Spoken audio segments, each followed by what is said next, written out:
नमस्कार सभी को। मैं Dhannaram government polytechnic college Jaisalmer से लेक्चरर। आज हम डेटा स्ट्रक्चर का जो टॉपिक चल रहा था, computer science and engineering diploma CS 301 subject code से डेटा स्ट्रक्चर एंड एल्गोरिथम का लास्ट क्लास में हमने फर्स्ट यूनिट कंप्लीट कर लिया था, जिसमें डेटा स्ट्रक्चर का बेसिक्स, जिसमें बेसिक फंडामेंटल डेटा स्ट्रक्चर की क्या होती है, एल्गोरिथम क्या होता है, कैसे डिज़ाइन करते हैं, how we can analysis an algorithm, ये सब हमने पिछली क्लास में देखा था। आज हम नया यूनिट, अगली यूनिट 2 जो लिंक लिस्ट के नाम से है, जिसमें सभी टाइप के लिंक लिस्ट और लिंक लिस्ट से रिलेटेड ऑपरेशन पढ़ेंगे। आज सबसे पहले आज की यूनिट में तो इतना हो पाएगा कि लिंक लिस्ट का इंट्रोडक्शन क्या है, बेसिकली होती क्या है लिंक लिस्ट, और ये डेटा स्ट्रक्चर में कैसे इसको हम इम्प्लीमेंट करते हैं।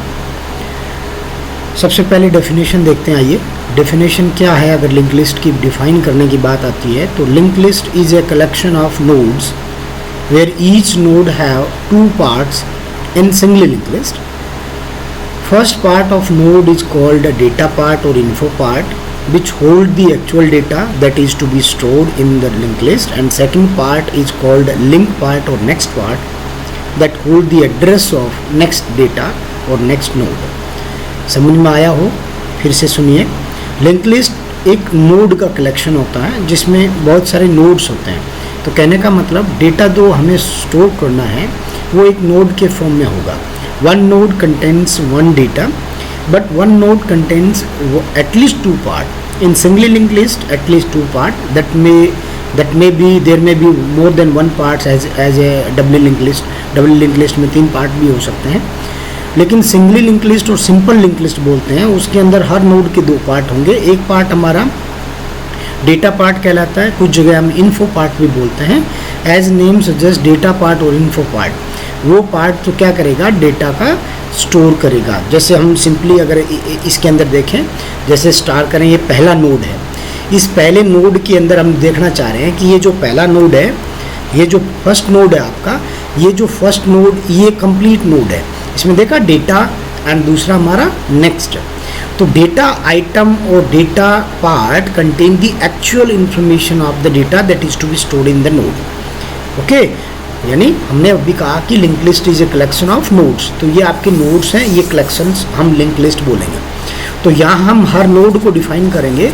तो हर नोड हमारे 2 पार्ट में होंगे। एक पार्ट हमारा डेटा पार्ट और इन्फो पार्ट कहलाता है। दूसरा पार्ट हम नेक्स्ट पार्ट या पॉइंटर पार्ट या लिंक पार्ट भी बोलते हैं। कुछ भी नाम दे सकते हैं। कुछ किताबों ने इसने नेक्स्ट पार्ट बोला है, कुछ ने लिंक पार्ट बोला है, कुछ ने पॉइंटर पार्ट भी बोला है। लेकिन होता क्या है, एक्चुअली रखता क्या है, वही रखता है कि किसी भी नोड का 2 पार्ट जो होता है, पहले पार्ट में तो हमें क्या करना है, एक्चुअल इन्फॉर्मेशन जो हमें स्टोर करना है वो रहती है। दूसरे पार्ट में एड्रेस होता है अगले नोड का। सेम वे में अगला नोड रखेगा क्या है, पहले पार्ट में सेम डेटा रखना आपको, सेम वही बात, अगले पार्ट में एड्रेस ऑफ अगले नोड। सेम वे में ऐसे ऐसे कलेक्शंस का नोड होता है। तो बात आती है कि लिंक लिस्ट के लास्ट नोड के नेक्स्ट पार्ट में क्या होगा। तो डेफिनेटली जब लास्ट नोड है तो आगे कोई नोड है नहीं, तो लास्ट नोड के नेक्स्ट पार्ट जो एड्रेस पार्ट और लिंक पार्ट है उसमें डेफिनेटली नल होगा। नल ये डिनोट करेगा कि ये लिंक लिस्ट का लास्ट नोड है, ये लिंक लिस्ट का लास्ट नोड है। अगर आपको कह दिया जाए there is a one node in a linked list, then what is the value of next part of that node? तो डेफिनेटली आप कह सकते हैं कि एक ही नोड है तो उसके अगले उस नोड के नेक्स्ट पार्ट में एड्रेस किसी का होगा ही नहीं, तो आप आराम से कह सकते हो कि नल होगा। तो पहले नोड का एड्रेस कहाँ होगा भाई, डेफिनेटली सोचने की बात है। पहले नोड का एड्रेस होगा एक स्पेशल पॉइंटर होगा, जिसको हम प्रोग्रामिंग लिखते टाइम स्पेशल पॉइंटर बोला जाता है, जिसको स्टार्ट के पास होगा। Start basically as the name suggest start that hold the address, that is also a pointer variable. कुछ नहीं है, पॉइंटर वेरिएबल होगा। वो पॉइंटर वेरिएबल क्या करेगा, पॉइंट करेगा where actually start the list. तो फर्स्ट नोड का address contains the special pointer that start contains first node address and first node have 2 parts. पहले पार्ट में हमारे को डेटा स्टोर करना है, दूसरे पार्ट में एड्रेस रखना है अगले नोड का। तो इस हिसाब से हमारी लिंक लिस्ट कंप्लीट कलेक्शन होगा। आई थिंक समझ में आ गया होगा। अब आगे बढ़ते हैं कि लिंक लिस्ट के बारे में कुछ और जानने की कोशिश करते हैं कि लिंक लिस्ट एक लीनियर डेटा स्ट्रक्चर का पार्ट होती है। डेफिनेटली हम कह सकते हैं लीनियर। क्यों कहते हैं हम लीनियर डेटा स्ट्रक्चर? बेटा की पढ़ा था कि linear is a collection of data that contain the store the continuous memory location. Continuous memory location का मतलब यहाँ ये समझें, कंटिन्यूस में अब उस हिसाब से तो आप कहोगे कि कंटिन्यूस नहीं है, क्योंकि पहला अगर 10 मान लीजिए फर्स्ट नोड है वो 1025 पे स्टोर है, तो अगला एड्रेस 3025 पे हो सकता है, कंटिन्यूस नहीं हुआ। लेकिन यहाँ कंटिन्यूटी इसलिए बन रही है कि first node contains the address of second node. आपको एक ही नोड का एक नोड पे गए तो आप अगले नोड का एड्रेस इजीली फाइंड आउट कर सकते हैं, लिंक्ड है वहाँ। जो लिंक्ड होने की वजह से हम इसको सीक्वेंशियल और लीनियर डेटा स्ट्रक्चर की कैटेगरी में रखते हैं। जब आप कोई आइटम या लिस्ट बनाते हैं तो एक के बाद एक आइटम लिखते जाते हैं, उसी प्रकार लिंक लिस्ट में भी एक डेटा आइटम के बाद दूसरा आइटम ऐड किया जाता है। लिंक लिस्ट में ऐड किया गया हर आइटम नेक्स्ट आइटम के एड्रेस पे इसको होल्ड करता है, हम पहले में देखा, और उसको हम मेमोरी पॉइंट करता है। नेक्स्ट एड्रेस का मतलब मेमोरी पॉइंट, वही बात कि जहाँ आपका next address node actually store है। नेक्स्ट आइटम कहाँ है उसका स्टोरेज लोकेशन वैल्यू उसके अंदर होती है, और लोकेशन पर डेटा आइटम स्टोर होने पर लिंक्ड लिस्ट से बिहेव करती है। और ऐसे सभी डेटा आइटम एक के बाद एक कंटिन्यूअस मेमोरी लोकेशन में स्टोर किए जाते हैं। तो ये बेसिकली सिंपल कंसेप्ट हुआ लिंक लिस्ट का। मेरे हिसाब से समझ में आया हो तो फिर भी आप एक बार इसको वीडियो को रिवाइंड करके फिर सुन लेना, आराम से बिल्कुल समझ में आ जाएगा। बेसिक्स अगर आपको डेफिनेशन बेसिकली समझ में आ गया तो फिर हम इसको प्रोग्रामिंग में इम्प्लीमेंट करेंगे, या यूँ कहें कि जब हम कोड लिखेंगे तो आपको इजीली समझ में आएगा कि हमारे पास पहले नोड का एड्रेस हमारे पास है तो नेक्स्ट का कैसे लिखेंगे। सिंपली हम एरो ऑपरेटर यूज करते हुए नेक्स्ट का एड्रेस हमारे पास होगा तो हम इजीली एक्सेस कर सकते हैं। जैसे मैंने अभी स्टार्टिंग में बताया क्या है कि स्टार्ट नाम का पॉइंटर है और ये स्टार्ट पॉइंट कर रहा है पहले नोड को। पहले नोड के अंदर दो पार्ट है, एक डेटा पार्ट जिसको डेटा आइटम बोलते हैं, नेक्स्ट पॉइंटर मतलब next part that contain the address of next, तो ये इसको पॉइंट करेगा। सेम वे में ऐसे सेकंड थर्ड को पॉइंट करेगा, थर्ड फोर्थ को पॉइंट करेगा, सो ऑन। लेकिन एक बात ध्यान देखा, लास्ट नोड के नेक्स्ट पार्ट जो है उसके अंदर नल पॉइंटर है। Null pointer denotes there is no further nodes. जिस प्रकार एक ट्रेन की शुरुआत में इंजन होता है, सेम वे में आप समझ सकते हो कि ट्रेन की शुरुआत हुई वहाँ इंजन हो गया, इंजन हमारा स्टार्टिंग पॉइंट हो गया, है ना। उसी प्रकार एक लिंक लिस्ट भी शुरुआत स्टार्ट पॉइंटर या फर्स्ट नोड को और अंत में नल पॉइंटर होता है। सी प्रोग्रामिंग लैंग्वेज में हम इसमें अगर आप चाहो तो प्रोग्रामिंग लैंग्वेज में प्रोग्राम लिख सकते हैं, हम कोड लिखेंगे उसको कन्वर्ट कर सकते हैं आप सी प्रोग्रामिंग में, हैं। और उसको हम सी प्रोग्रामिंग में प्रोग्राम लिंक लिस्ट को एक स्ट्रक्चर द्वारा रिप्रेजेंट किया जाता है। अब यहाँ एक स्ट्रक्चर के बारे में जानना जरूरी है, व्हाट इज ए स्ट्रक्चर, है ना। स्ट्रक्चर को आप कोई भी नाम दे सकते हैं, नोड दे दो, डेटा दे दो, है ना। स्ट्रक्चर के अंदर दो वेरिएबल डेफिनेटली आपको क्रिएट करना है कि हमारे पास नोड के दो पार्ट हैं, वो दोनों को डिक्लेयर कर लेंगे और हम स्ट्रक्चर अब वेरिएबल को होल्ड करता है और दूसरा वेरिएबल डिफाइन किए जाते हैं, तो स्ट्रक्चर को पॉइंटर वेरिएबल होगा और पॉइंटर वेरिएबल जो लिंक और नेक्स्ट नाम से करेंगे। और वेरिएबल नेक्स्ट नोड और डेटा आइटम के एड्रेस को स्टोर करता है। जैसे सिंपल आपको एक नोड नाम के स्ट्रक्चर बनाए। अब इसमें थोड़ा सा स्ट्रक्चर अगर आपको याद नहीं है तो मैं बता देता हूँ स्ट्रक्चर होता क्या है और इसमें क्या होता है। Structure basically collection of different data item, collection of different data item या collection of different data types को हम स्ट्रक्चर कहते हैं। यानी कलेक्शन ऑफ सिमिलर डेटा, याद रखो हमने उसमें पढ़ा था एरे में, कलेक्शन ऑफ सिमिलर डेटा हम एरे बोला, collection of different data structure हो गया। कैसे, जैसे स्ट्रक्चर स्ट्रक्ट कीवर्ड से डिफाइन किया नोड नाम का स्ट्रक्चर और ये कर्ली ब्रेसेस शुरू, अगला कर्ली ब्रेसेस लास्ट वाला बंद किया, सेमीकोलन लगाया। इसके बीच में आपने दो वेरिएबल डिक्लेयर कर रखे हैं, एक इंटीजर टाइप का है और दूसरा देखो एक अलग ही टाइप है जिसके आगे स्ट्रक्ट लिखा है, नोड लिखा है, एक स्टार लगाया है और नेक्स्ट लिखा है। तो नेक्स्ट तो उस पॉइंट वेरिएबल का नाम हो गया। एस्ट्रिक डिनोट करेगा कि ये पॉइंटर वेरिएबल है। नोड क्या डिनोट करेगा, अब नोड उसका टाइप डिनोट करेगा, वो किस टाइप का है, नोड टाइप का है। तो नोड वैसे तो कोई टाइप नहीं होता, लेकिन उससे आगे गए तो पता चला ये स्ट्रक्चर टाइप का है। तो जैसे ऊपर वाले को डिफाइन समझने की बात है कि इंट डेटा, तो डेटा क्या है, डेटा नाम का एक वेरिएबल है जो इंटीजर टाइप का है, with hold the integer data.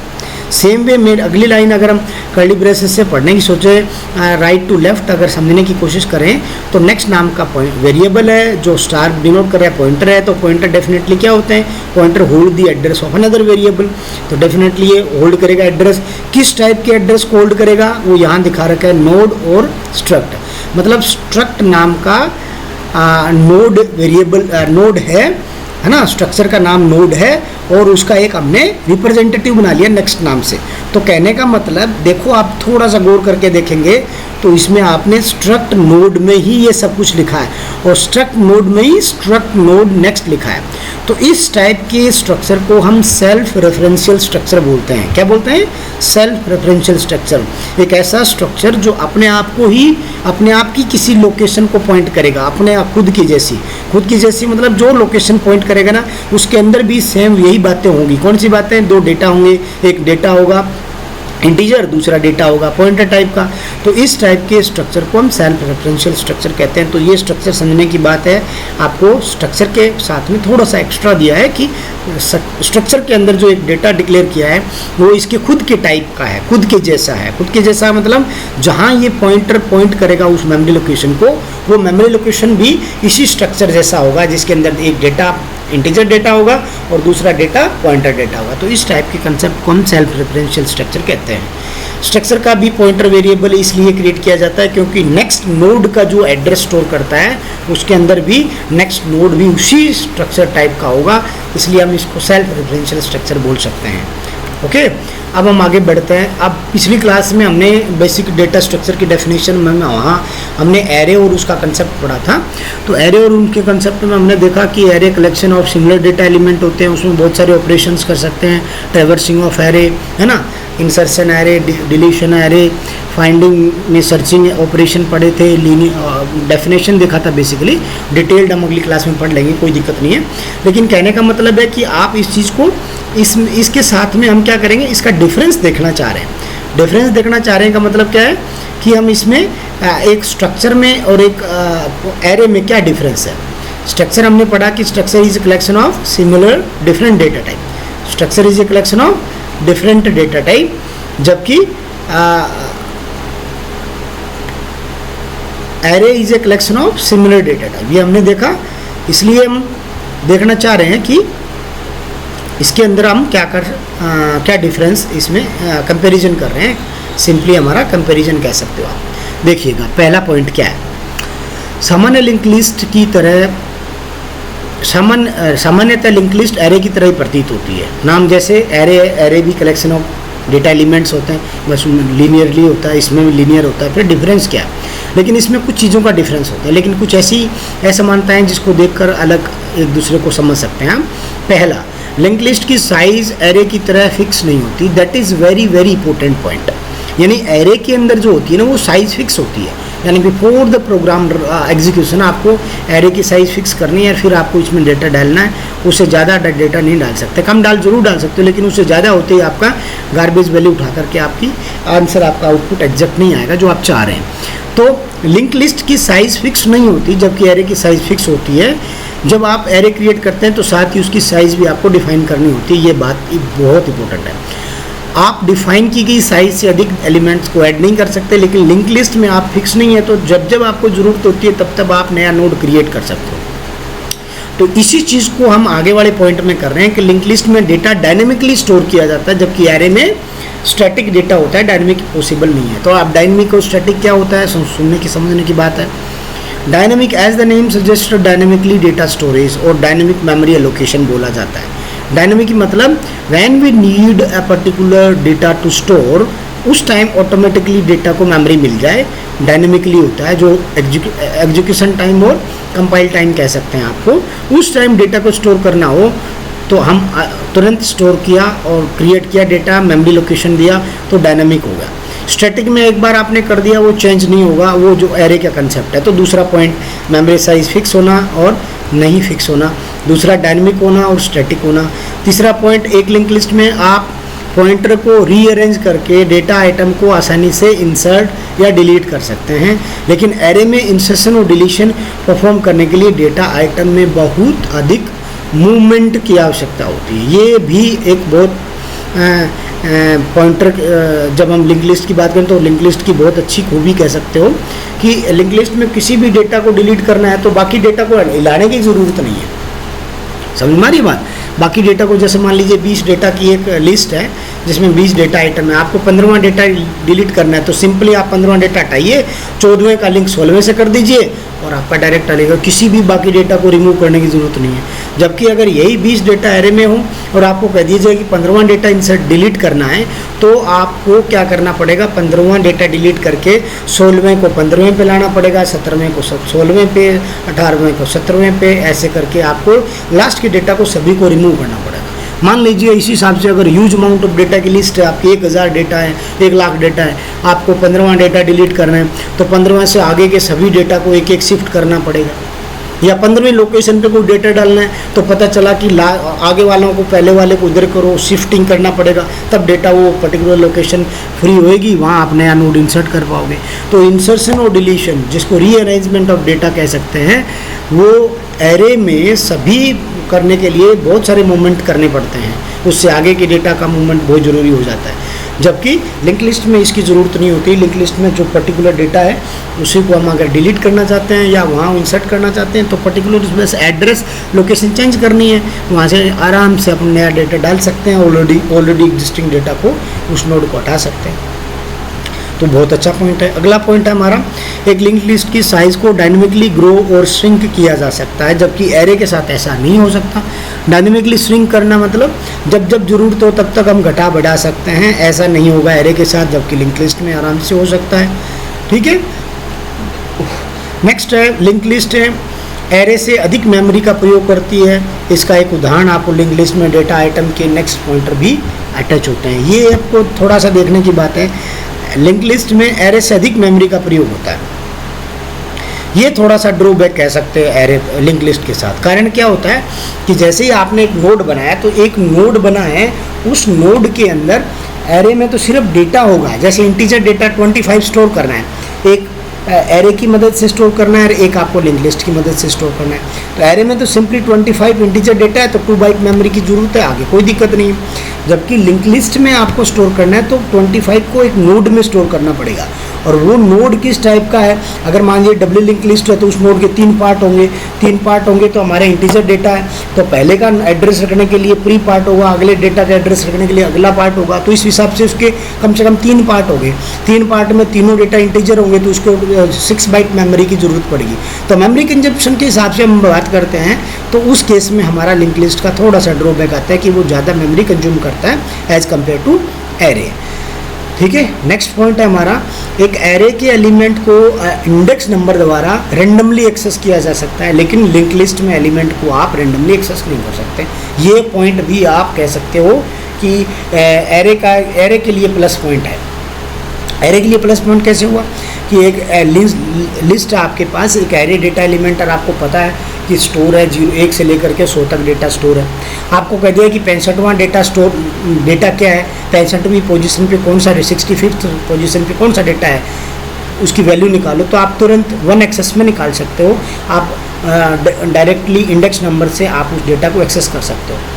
अगर यहीं आपको कह दिया जाए कि 65वां डेटा निकालना है तो फिर आपको दिक्कत होगी, आपको वहाँ 65वें डेटा तक पहुँचना पड़ेगा लिंक लिस्ट में, क्योंकि हमारे पास 65वें 64वें का एड्रेस है नहीं, 64वें का एड्रेस है नहीं। हम तो पहले से एड्रेस दूसरे का लेंगे, दूसरे से तीसरा का लेंगे, तो वहाँ रेंडमली एक्सेस हमारा लिंक लिस्ट में पॉसिबल नहीं है। रेंडमली एक्सेस करना पॉसिबल नहीं है लिंक लिस्ट में, ये सबसे बड़ी प्रॉब्लम है लिंक लिस्ट के साथ। ये लास्ट के 3-4 पॉइंट है ना लिंक लिस्ट के ड्रॉबैक बता रहे हैं।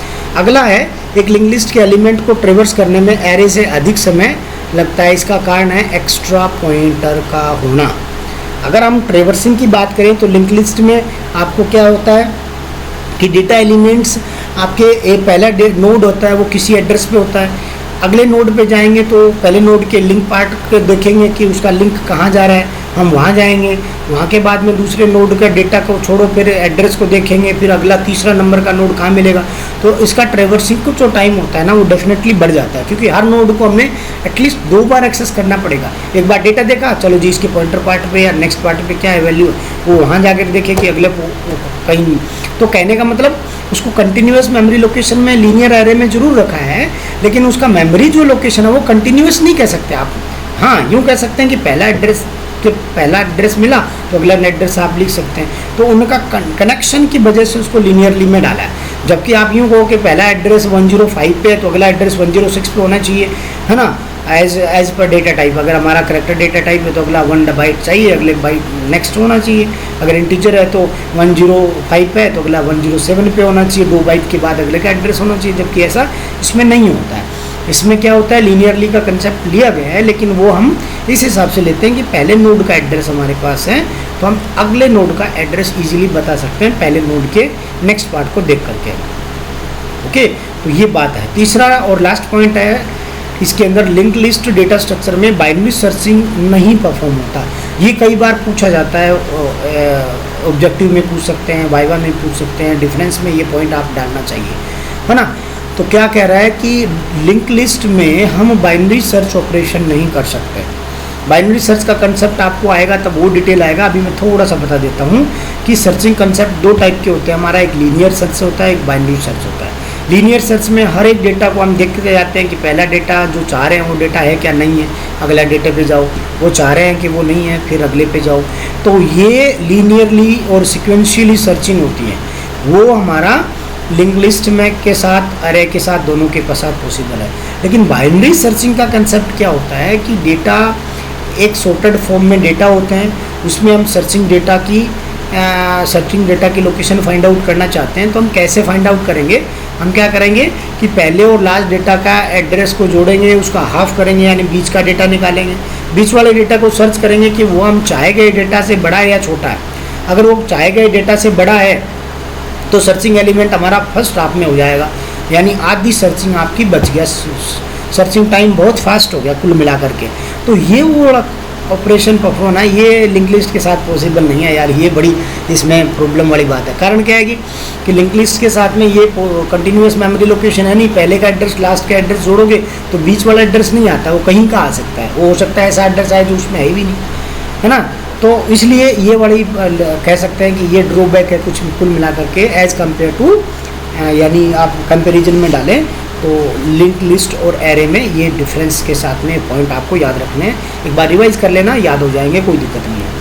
चलिए हम आगे बढ़ते हैं। Type of link list. Type of link list में हमारी लिंक लिस्ट मैंने बताया कि लिंक लिस्ट को हम कैटेगराइज करेंगे। कौन कौन सी लिंक लिस्ट होती है, एक सिंगली लिंक लिस्ट होती है, एक डबली लिंक लिस्ट होती है, एक डबली सर्कुलर लिंक लिस्ट होती है, और चौथी अगर कहो तो आप सिंगली सर्कुलर भी हो सकती है कि सिंगल ही और सर्कुलर भी हो। अब इसमें 2 बातें थोड़ी सी ध्यान रखने की बात है कि डबली और सिंगली में क्या डिफरेंस है। नाम से just doubly link list. Doubly link list contains address जो होगा हमारा नोड, जिस नोड में एड्रेस स्टोर होगा उसके 3 पार्ट हो जाएंगे। जैसे एक बार पहले भी हल्का सा मैंने बताया 3 पार्ट कौन से होंगे। पहला पार्ट प्री पार्ट कहलाएगा, दूसरा पार्ट डेटा पार्ट, तीसरा पार्ट नेक्स्ट पार्ट। चलिए पहले पढ़ लेते हैं, इसको देखते हैं। एक सिंगली लिंक लिस्ट सबसे सरल और सामान्य लिंक लिस्ट होती है, जिसमें सिंगली लिंक लिस्ट का हर आइटम उससे अगले आइटम का एड्रेस स्टोर करता है। इस प्रकार लिंक लिस्ट को सिर्फ हम एक ही एड्रेस स्टोर किया जाता है, इस कारण सिंगली लिंक लिस्ट कह सकते हैं। और सिंगली लिंक लिस्ट में एक बात और ऐड कर लेना, इसमें हर नोड के 2 ही पार्ट होंगे, एक में डेटा होगा, दूसरे में एड्रेस होगा नेक्स्ट का।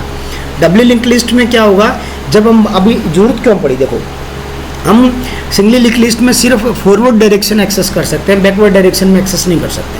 यानी 10वें नंबर पे गए तो हम 8वें पे नहीं आ सकते वापस, तो क्या होगा, फिर दिक्कत होगी। तो बैकवर्ड डायरेक्शन एक्सेस करने के लिए हमने डबली लिंक लिस्ट का कंसेप्ट आया। डबली लिंक लिस्ट में हर नोड के 2 पार्ट करें, 3 पार्ट करें। पहला पार्ट हमारा प्री पार्ट कहलाया, दूसरा पार्ट डेटा पार्ट, तीसरा part next part. Pre part में एड्रेस होगा प्रीवियस डेटा का, जैसे 10वें पे हम 8वें पे जाना चाहेंगे तो 10वें के प्री में जाएंगे, 10वें के प्री में जाते ही 9वें का एड्रेस मिल गया, 9वें के प्री में जाते ही 8वें का एड्रेस मिल गया, तो अपन तुरंत पहुंच जाएंगे, वहाँ कोई दिक्कत ही नहीं है ना। तो बैकवर्ड एक्सेसिंग हमारा पॉसिबल हो, इसलिए लिंक लिस्ट का बड़ा फैंटास्टिक और शानदार इम्प्लीमेंटेशन है, बहुत अच्छा लगेगा। अगर आप इसको प्रोग्राम करके देखेंगे तो बहुत बढ़िया लगेगा। एक doubly link list singly link list की तरह ही होती है, लेकिन डबली लिंक लिस्ट में नेक्स्ट पॉइंटर के अलावा एक प्रीवियस पॉइंटर भी होता है। नेक्स्ट पॉइंटर जहां अगले एलिमेंट को एड्रेस करता है, सेम वे में previous pointer previous data element को पॉइंट करता है यानी स्टोर करता है। तो ये 2 बातें होती हैं। अब आता है एक और होती है जिसको हम सर्कुलरली बोलते हैं। सर्कुलर का मतलब एक घेरा। कैसे कि मतलब सिंगली लिंक लिस्ट में पढ़ा कि लास्ट नोड के नेक्स्ट पार्ट में क्या था, नल था, याद है, नल था। जबकि सर्कुलर में क्या हो जाएगा, लास्ट नोड के नेक्स्ट पार्ट में नल ना होकर के एड्रेस हो जाएगा फर्स्ट का, तो वो लास्ट नोड वापस फर्स्ट नोड को पॉइंट करेगा। तो उस केस में हमारे को बाहर जाने की जरूरत नहीं है, सर्कुलरली डेटा हमारा को एक्सेस किया जा सकता है। तो देखिए circular link list singly link list की तरह ही होती है, लेकिन इस तरह की लिंक लिस्ट में आखिरी एलिमेंट नल की बजाय फर्स्ट एलिमेंट का एड्रेस स्टोर करता है। इस प्रकार सर्कुलर लिंक लिस्ट एक लूप या साइकिल की तरह होती है। तो इस टाइप हम लिंक लिस्ट को हमने पढ़ा। हम सिलेबस में इसमें आपको तीनों लिंक लिस्ट के बेसिक ऑपरेशंस हैं। ऑपरेशन में आपको एटलीस्ट 3 चीज़ें जरूर करना है, एक लिंक लिस्ट क्रिएट करना, एक लिंक लिस्ट को डिस्प्ले करना और एक लिंक लिस्ट में डेटा को ऐड करना या रिमूव करना। ये तीनों के आप छोटे छोटे कोड हम देखेंगे अगली क्लास में। तब तक के लिए आप इसको रिवाइज कीजिए, अगली क्लास में फिर मिलते हैं। तब तक के लिए सबको धन्यवाद। टाइप ऑफ लिंक लिस्ट पढ़ा है हमने, अगली ऑपरेशंस कौन कौन से होते हैं ये पढ़ेंगे अगली क्लास में, ठीक है। सब बच्चों को थैंक यू और अगली क्लास में मिलते हैं, बाय।